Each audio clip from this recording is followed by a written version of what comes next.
Go for it. Cindy.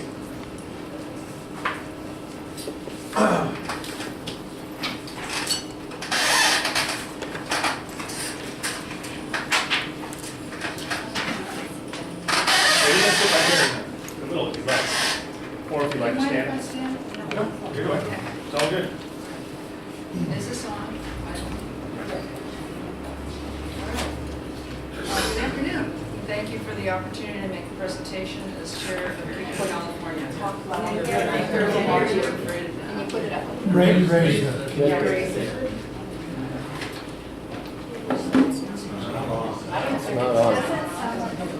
It's not on.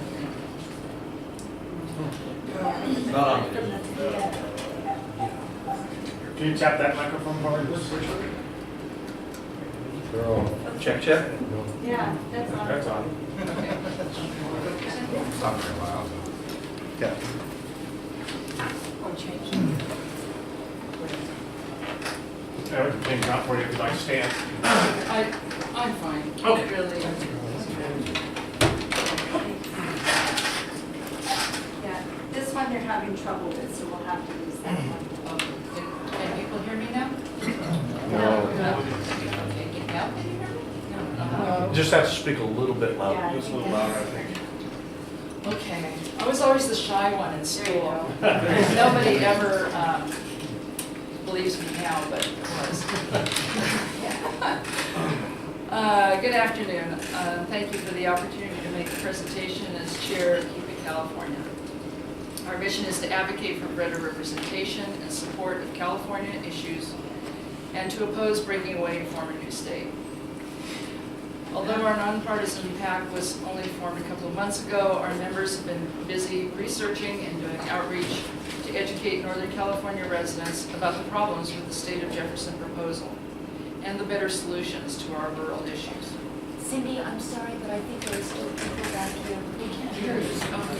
Put the other one on. Is that, Oh, can yeah. you turn it up higher? Turn the volume up. Oh, good.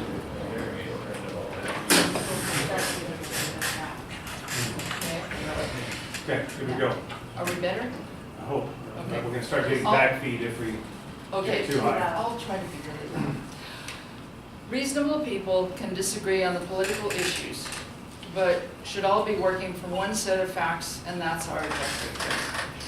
This is not an exhaustive analysis, but its information is found on county, state, federal, and nonprofit sources, and the sources have been documented. We've received help and patient explanations from several county offices, and we are very grateful for their assistance. We trust that you will point out any errors in our information so that it can be corrected.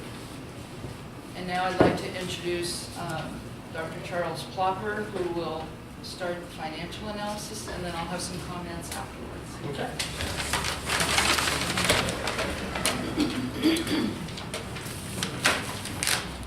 I'm not a sitter when I talk. Can everybody hear me okay?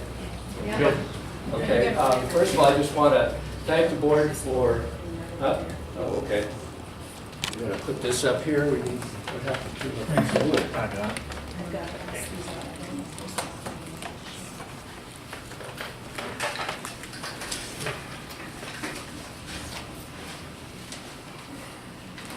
Again, I just want to thank you for taking the time to hear some Plumas County residents' perspective on the idea that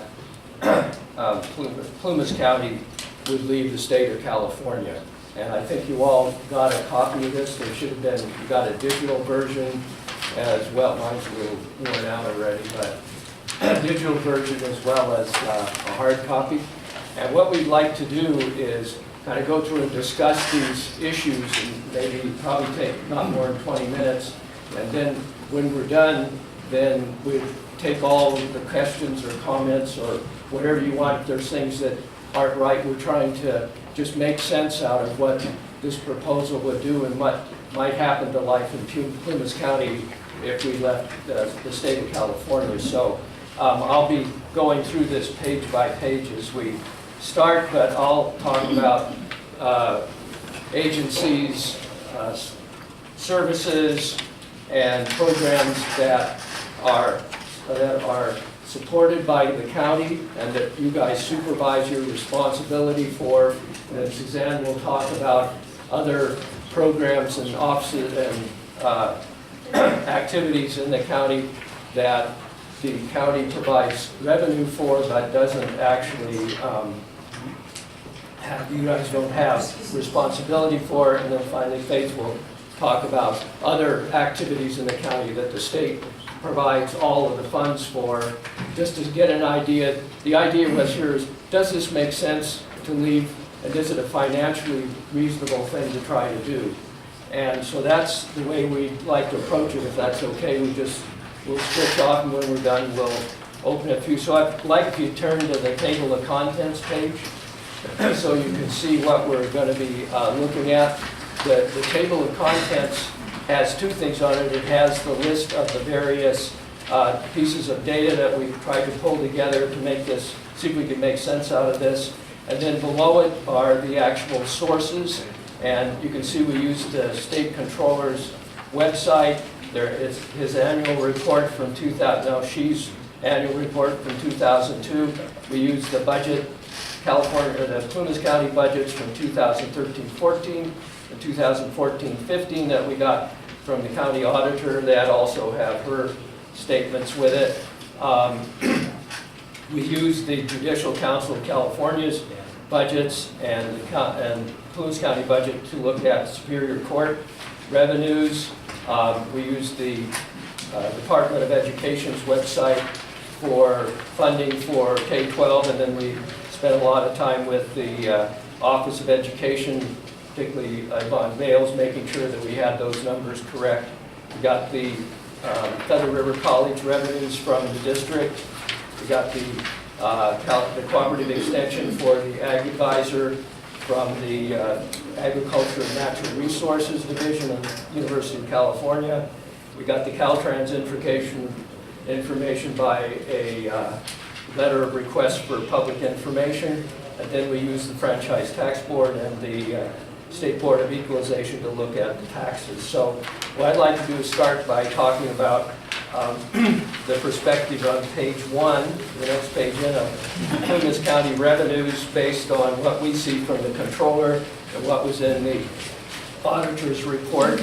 And the essence of it, we're not going to go through it in detail. We can do that if you want to do it later, but you'll likely know more about this than we do because you vote on these every year. This was a new thing for me a couple of weeks ago. So the essence is here is that of the revenues that come in on an annual basis, and the reason we have more in 1 year because we're looking for trends to see if something has changed. We didn't want to, if we could get more in 1 year, we wanted to use it.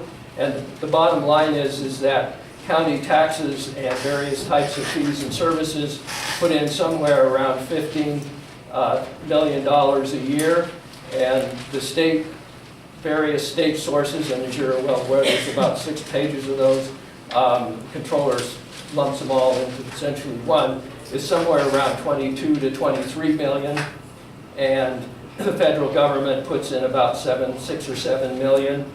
And so when you sum it all up, the county revenues that come in for county functions from the state are somewhere around 45% of the budget, and the federal government puts in about 14%, and then the rest of it comes from county revenues. So when you look at this chart here, the main issue is that for the county budget, the state puts in about $23 to $24 million a year, and our reaction was, okay, so how are we going to deal with this? Where is that money going? Is there some way we could move it around if we didn't have state money, or how would we deal with that? So if you look on page 2, that was, we went for what we thought were going to be the most straightforward things, and it turns out that on page 2 shows the Plumas County Department of Funding by sources, and it turns out that the Department of Social Science, Services, Public Health, Mental Health, and County Roads, these state funds that are listed here are here for specific programs, and they're regulated by state departments. So when we added that all up, it turned out that we were only left with about $8 to $10 million from the state to run all the other programs, and you can see what the percentages are. These departments, the percentage runs somewhere around 50 up to 70%. And I just want to point out before we go any further, when you look at the $3 to $4 million that comes in for each one of these programs, this is spent on people that live in this county, and they spend the money here, and then employees. This is actually, you can look at this almost like an income stream. Social Services has at least 43 employees. Department of Public Health has 36, 27 for mental health, and 56 for Public Works. And this money's supporting them, and they're spending it here. So what we're left with at the end is essentially about $8 to $10 million of other state funds to do all the other programs. I know you know what they are, but as a county resident, this got me pretty upset because that's all our public protection is in that last $8 million down there, including the sheriff, probation, the jail, an emergency service office, and the DA. Well, those are pretty important to keeping us safe, and that's got to come out of there, as well as Public Works, building, assessor, county, all of the people who manage and run our county. So essentially, from looking at it this way, it didn't really look to us like this could be more of a problem than a benefit, because this is where that $24 million is going, and it's things that we need all the time. So then we thought, well, didn't look to me like that was all of the county revenue. Somebody must be keeping some of our property taxes. So we did a little digging around to see what could happen with that. And if you turn to page 3, this just summarizes the current year. If you'd like to look at other years, I'd be happy to do that too with you. But just want to remind you, this shows the percentage of county revenue, where the county's property taxes go. These percentages are set by the state. And the assessor sets the assessed value. You can see that 20% of it goes to county general funds, and about 67, 2/3 of it, 21 million, 22 million goes to schools, and Suzanne will talk about how that's distributed in a minute. And then look at what's left. There are the 4 hospital districts, get 3.6%, the fire protection districts, and I'll remind you that Plumas County does not operate any fire stations. We don't have any fire crews.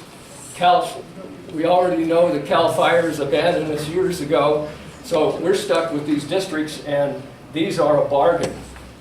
And when someone calls 911 with a house fire, these volunteers are going to come, and that's a bargain to have that much there. The other districts also have about 4%, and those districts, well, this is Coast Newcastle, but those districts are all the CSDs. They provide the water and the sewage, and they also provide fire protection. And there's the ambulance districts are there. And then for us oldsters, that's also the cemetery district, so we know there's some place to go. So that we don't want to see cut out. So the bottom line from this is that even if we could do something, maybe if we're not in the state of California, that would work, but we'd still have about $17 million to make up the difference. And so we just thought, does this really make sense? We're not really sure, but you can see where we are at this point. So then we said, okay, then there must be something we're missing here, and that something we're missing must be the state tax revenue. So if you turn to the last page on there, that's page, right, I can find it, 10. That looks at, based on the Franchise Tax Board and the Cal State Board of Equalization, these are the personal income tax revenues collected from Plumas County and the sales tax and use tax collected from Plumas County. And the personal income tax runs between about $9.5 million, and the sales tax is about the same amount. So what it means is when we're done, what we have left here in terms of state revenue that's collected from our county is $18 million. And that's the sum of these two. If it all comes back, and you would know better than I would whether it comes back, but that's $18 million. And we collect from the state in order to support our county activities almost 24 million. So we're a net, we have a net gain there of about $6 to $7 million a year, just from this. Now, when we get done, then you can start letting us know what you think and if we made a mistake somewhere. So at this point, I'd like to turn it over to Suzanne, who's going to talk about the school districts and court. Good afternoon. So, as we indicated to begin with, we kind of separated revenue and costs between those institutions, services, and programs that the County of Plymouth is responsible for, which Charlie has just addressed. And I would add that those are only examples. In each of these categories, we're only addressing examples because it would take weeks to assess the whole gamut of services and programs and institutions that are supported by one source or another.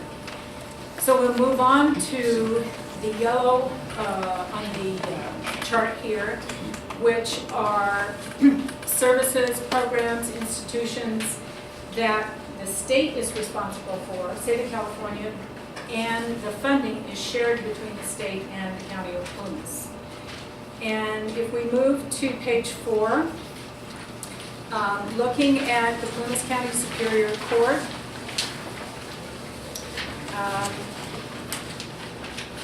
the cost of operating the Superior Court in 2013-14 was approximately $2.6 million.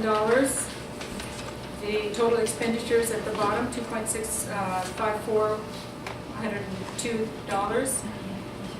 And the support for that comes from total county expenses, which were $459,754, plus the total state support, which was $2,252,682.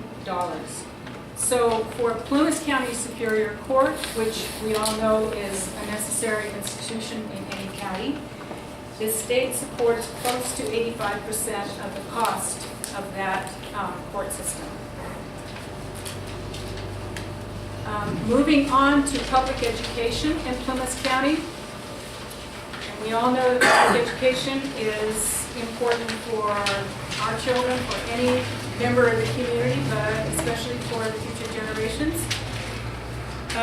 We divided this up, first of all, K through 12, and then we divided it between the Unified School District, because that's the way the funding is reported. Unified School District funding, and then the County Office of Education funding. And you'll note that there are two sources of state revenue for the Plymouth Unified District, School District, and that adds up to $4.3 million, which is 18.8% of the budget is funded by the state of California.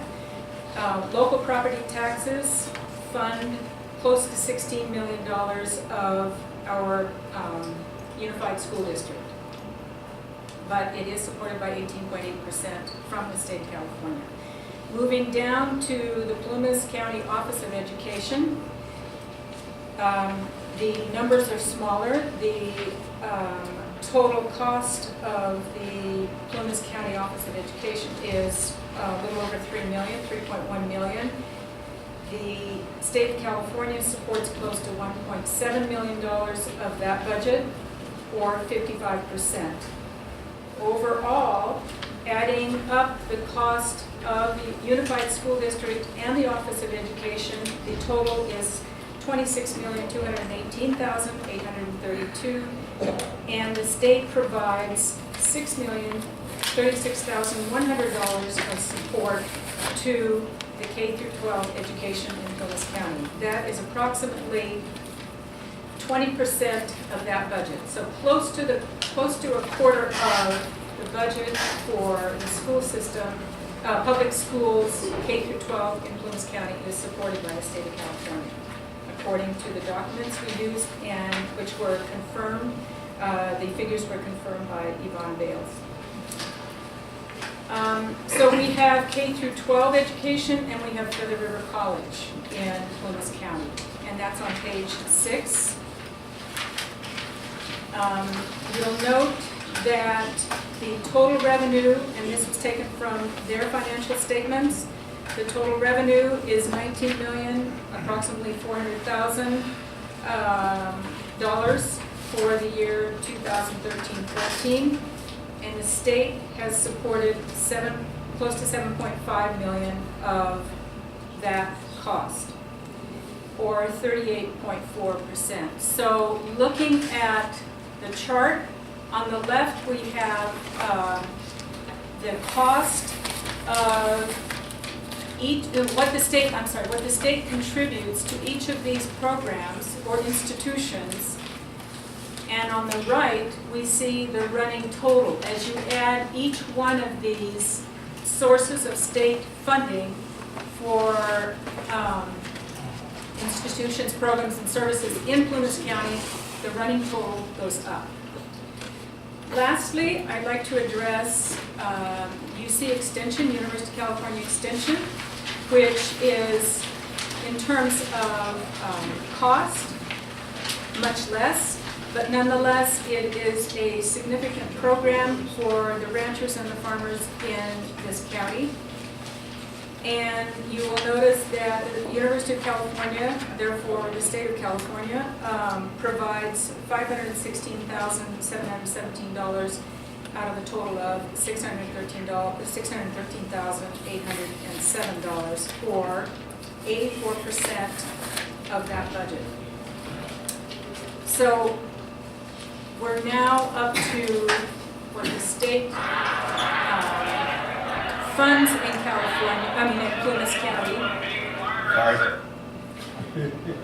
is, Brought to you by at this State of point, California. $40 million to services, institutions, and programs in Plumas County. At this point, I'd like to turn the presentation over to Faith Straley, who's going to address state programs run by the state, but for which Plumas County residents benefit, as well as nonprofits. Thank you.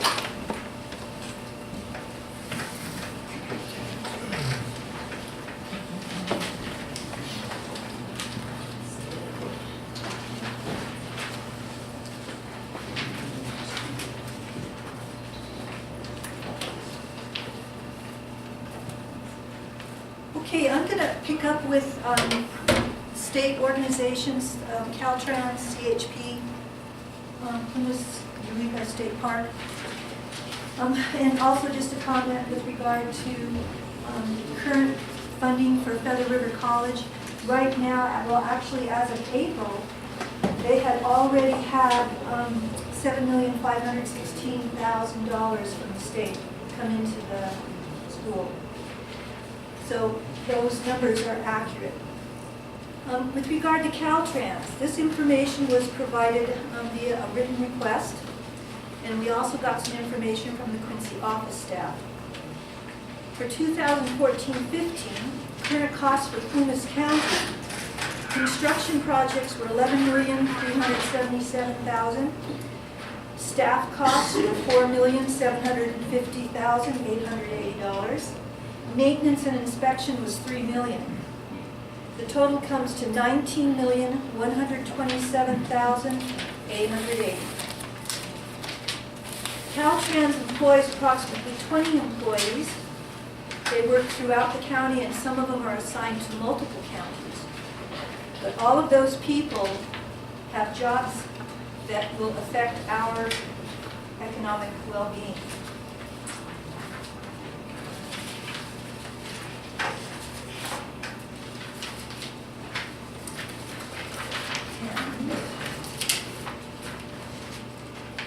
You can also find information about Caltrans in your packet on page 8. And this packet that I'm referring to, I will also give you copies of. Okay, the next state agency that we feel is important to address is the California Highway Patrol. This information was provided by local CHP staff, Sergeant Nolta, and the Northern Division staff, which is in charge of the whole county area, Larry Dupuy. For the 2013-14 Plumas County CHP budget, it includes salaries, vehicles, equipment, and supplies cost. The state funding for that agency was $4,600,000. It also has 26 employees. CHP has, of course, a lot of different roles that they play. One of the things that we often overlook is the fact that they provide services to motorists. And they talked about having 3,582 different assists in this county alone. They helped with 299 collisions. And then they had, of course, enforcement contacts, which included DUIs and warnings and seatbelt violations. Of those enforcement contacts, 5,073 were documented, and only 3,052 actually did not result in a ticket. It just resulted in a warning. So as far as the CHP, they see themselves as assisting the public by getting drunk drivers off the road and making sure that people drive safely, and assisting those people who are having problems with their vehicles alongside the road. Okay, the next one is Plumas Eureka State Park. This information was provided by the Sierra District Park Superintendent, Marilyn Winkham. And this is a state park, obviously state funded. One thing that we really need to keep in mind is that our county is really trying to promote tourism. And Plumas Eureka State Park brought in 78,125 visitors last year. And the projection is that we will continue to have these numbers of visitors as long as people continue to come to our county. The projected budget is $679,000, and of course, that does not include support services. So you have 2 employees that actually work at the park, but then you have others that are outside of the park that come in on a support basis, and it could be supervisors or any of that nature. So the costs to maintain the park are actually higher than the $679,000. There's also additional funding. I mean, this is a historical park. It's something that goes back into California history. And because it's a historical park, there has to be constant maintenance. And at this point, you're looking at additional costs to keep it safe.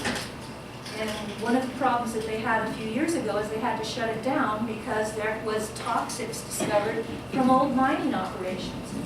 And they spent almost $1.4 million to fix that problem so that people could visit the park again.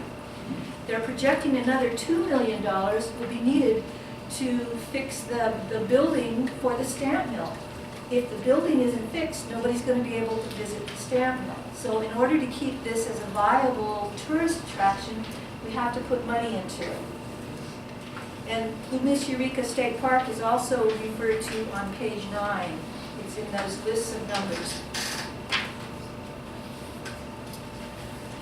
Okay, the next one we're going to talk to is receiving funds from the state, Plumas Rural Services. This was information that was provided by the staff. They get 2 different types of funds. Direct funds that come from the state, $1,205,975, and pass-through funds. And these are funds that are managed, they come from the state, but if you don't have an agency to disperse them or dispense them, you don't get to have them. And so you have to have an agency available to be able to get that money. The total government funds coming in then is $3,700,000. And the government funds account for 97% of the budget. For those of you who aren't familiar with the Plumas Rural Services, they deal with citizens with disabilities, transit services, they promote WIC, women, infants, and children, and they provide family assistance in general. Okay, the next one, Plumas County Arts. This information was provided by the director, Roxanne. And her comment was that it's 30% of the budget comes from the state. It comes from the California Arts Council and state funds, which provide operating support. If she didn't have that money, there wouldn't be an arts, Plumas County Arts. We have to remember that at one point, the community really rose to the occasion in trying to raise funds for the theater to get a new projector, just so we could keep it here. And I think we have to recognize that there are a lot of people who support this. Without those monies, we probably wouldn't have a theater, and we wouldn't have a lot of the various groups that come in to perform in the county. Okay, the other part that we included, but it's not on in your packet that you have currently, is Fire Safe Council. And as you know, we're all concerned with the drought and the fire hazards that we have. And they have been pouring money into the area through grants, which assist landowners to try to make their property safer. And I know my husband and I have certainly benefited from it, and a number of you in here I'm sure have too. But without these monies, we wouldn't be able to afford to do the thinning and clearing that's necessary to protect our properties and to protect the forest. I mean, it's not just our properties, it's the forest in general that we want to work towards. FireSafe has just received a $380,000 grant from the state for fuels reduction. And we need to remember that this is also money coming from the state. We only have a partial list here. The list could go on and on. There are organizations, Sierra Nevada Conservancy, DMV, Plumas Crisis Intervention Resource Center, Plumas Corporation, and any number that you folks are probably familiar with. Please remember that the state collects $18,326,000 from Plumas County, but provides our county far more than that, with $68,326,000, which is listed on the chart. The state contributes to many more agencies and organizations in our county besides the ones we have addressed. How much more than the $68,137,000 will Plumas County need to maintain, to maintain the economic stability and quality of life for our community, or our county?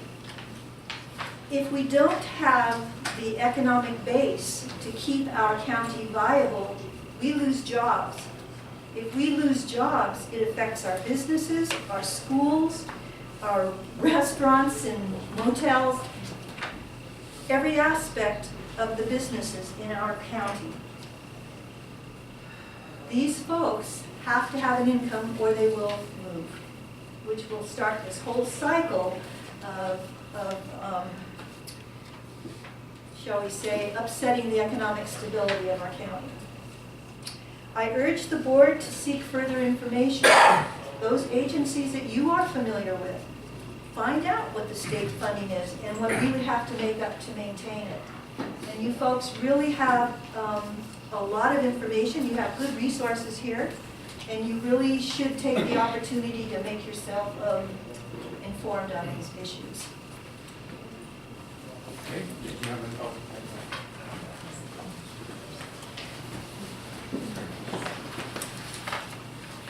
Okay, so I have a few more comments. You were probably afraid of that.